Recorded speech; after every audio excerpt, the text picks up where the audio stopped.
Nigeria, unique, fascinating, a country of multiple tribes, cultures, religions, and expressions. A country full of promise.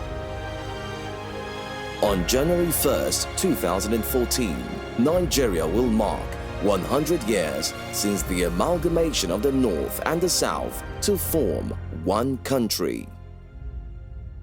How did this melting pot of diverse people, language and culture become one nation? How did this vast territory with artificial borders become one country? Evidence of civilization traces back as far as the 8,000-year-old Dufuna Kano, with the most sophisticated design of its time, discovered in present-day Borno State. Similarly, the terracotta art of the Nok people reveal an advanced culture thriving in the area now called Kaduna State.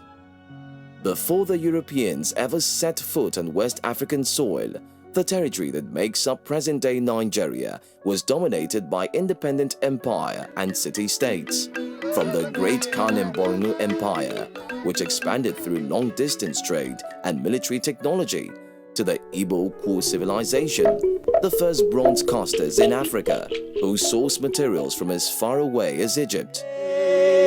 From the 1,000-year-old Benin Empire, with its infrastructure and far-reaching diplomatic links, to the formidable military and administrative machine of the vast Oyo Empire and the power of the great Sokoto Caliphate in the 19th century under the legendary Sheikh Usman Dan Fodio. These pre-colonial states were highly organized societies with evolved administrative systems, courts, diplomatic functions, educational centers, and successful methods of commerce and agriculture. Rulers expanded their economies through trade and sometimes expanded their trade through war.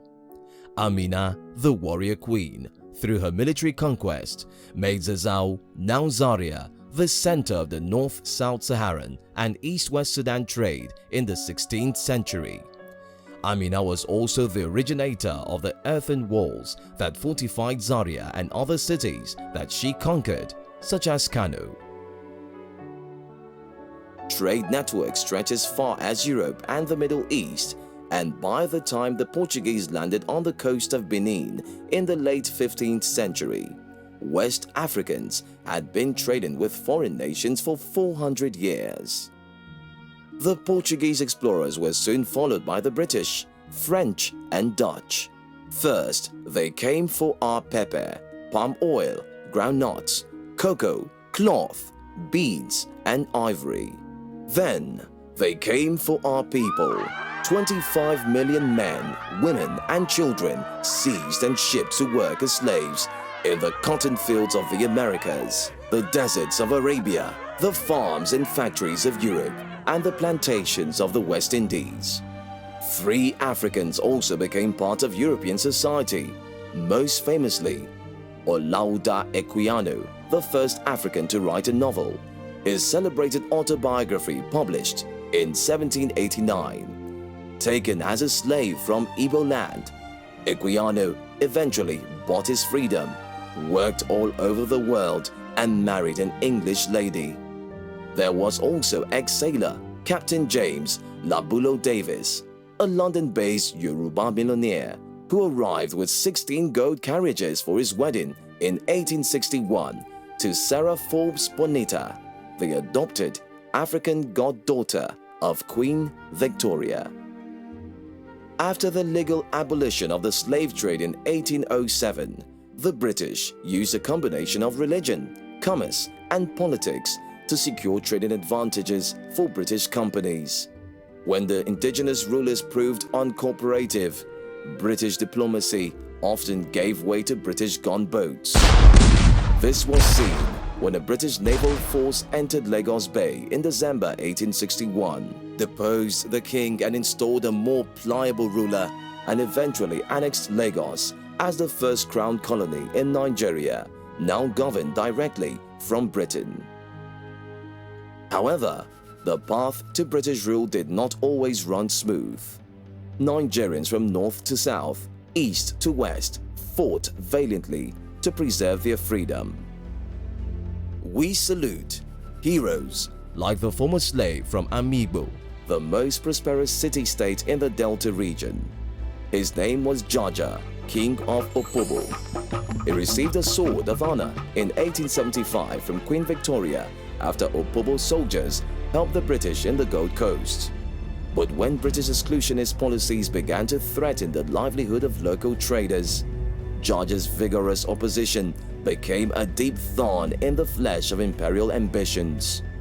Afraid of the influential king, the British lured Jaja onto a ship and gave him an ultimatum: surrender himself or face the bombardment of Opobo by naval forces. He was deported to the West Indies, never to see his beloved Opobo again. We salute the indomitable chief Nana Olomu, who valiantly protected the economic and political independence of the Shekiri Kingdom for more than 10 years, until 1894, when he too was forcibly deported for being a threat to colonial interests. We salute the great Oba Ovarami of Benin, who resisted British attempts to take over his trade routes, even banning them from entering his territories. In 1897, after a punitive expedition to Benin, the great Oba was forced into exile in Calabar, while the British regiment looted the ancient city's priceless treasures. Nigeria is still negotiating for their return today. We salute the brave Ekumeku resistance movement, a secret army of thousands of Igbo warriors who used conventional and innovative guerrilla warfare to take down Royal Niger Company outposts in the southeast. Even as late as 1909, the Ekumeku were instrumental in defending the town of Ogwashiuku from colonial invasion. We salute the courageous Sultan Muhammadu Attahiru I, who after the sacking of Sokoto Caliphate, continued to fight British invasion, leading his warriors on horseback against their cannons, until he died in battle at Brumi in 1903. The Treaty of Berlin of 1884 had divided approximately 10,000 African states into 52 countries, shared amongst the European powers.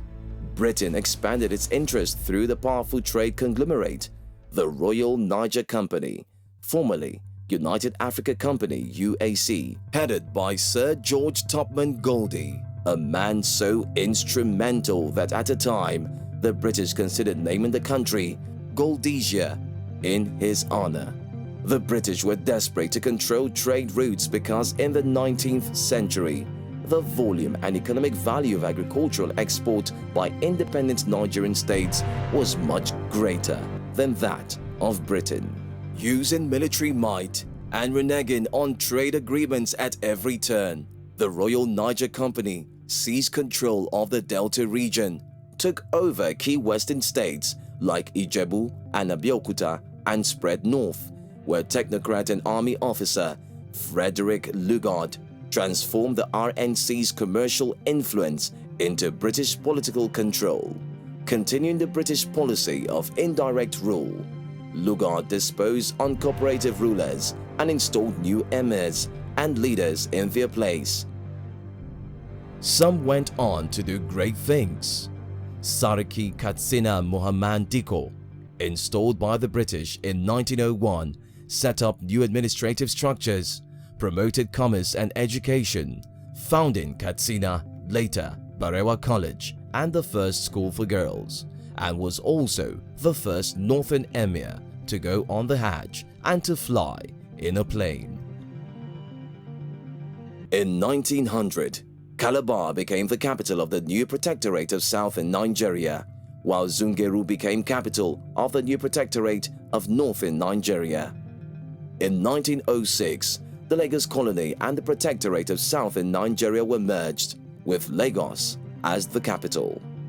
Between 1900 and 1914, the protectorates made impressive economic gains, all of which now went to the British Empire. The cocoa and granite trade were booming. tin and coal were discovered in Jos and Enugu respectively. The Lagos-Kano railway lines were built, and the construction of a port in Ikwere, Port Harcourt expanded the export trade. These new opportunities were exploited by astute Nigerians like wealthy granite trader Alhaji Al-Hassan Dantata, multi-millionaire transport and shipping magnate Sir Louis Odumegu Ojukwu, who later became founding member and first president of the Nigerian Stock Exchange, and Candido da Rocha, who made a fortune selling water and whose former mansion in Lagos still stands, fittingly named Waterhouse. A growing crop of Nigerian professionals had also emerged, from trailblazers like the first Nigerian doctor, Nathaniel King, who qualified in 1875, and the first lawyer, Christopher Sakpara Williams, called to bar in 1879, to George Adebayo Agbebi, who qualified as the first Nigerian engineer in 1911, and Miss Oreoluwa Green, the first African female pharmacist. Some became political leaders like England-educated Prince Bassey Duke Ephraim, who led a delegation of the Calabar people to London in 1913 to make representations on land tenure reform.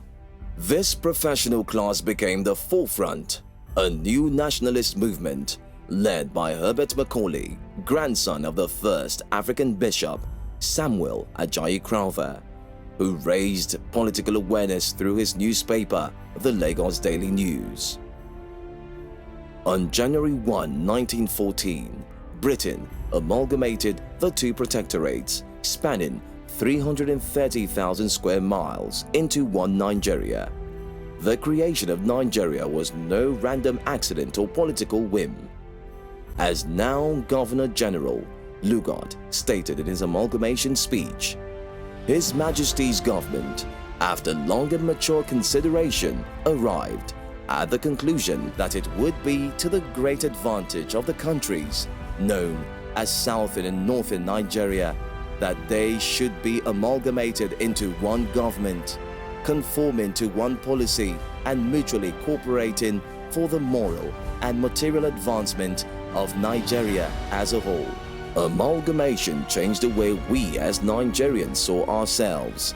It inspired those who believed in the possibility of a different future, and who in turn inspired the men and women that drove that train of self-determination to its final stop at independence.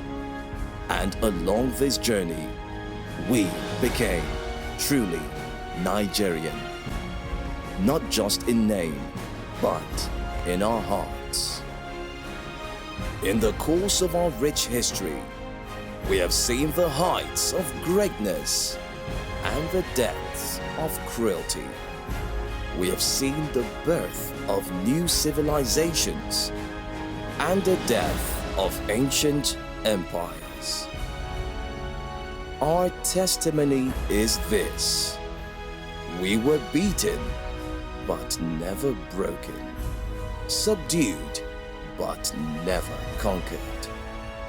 Today, we are many, yet we are one people, one nation, forever united by a shared struggle, a common heritage, and a bright future.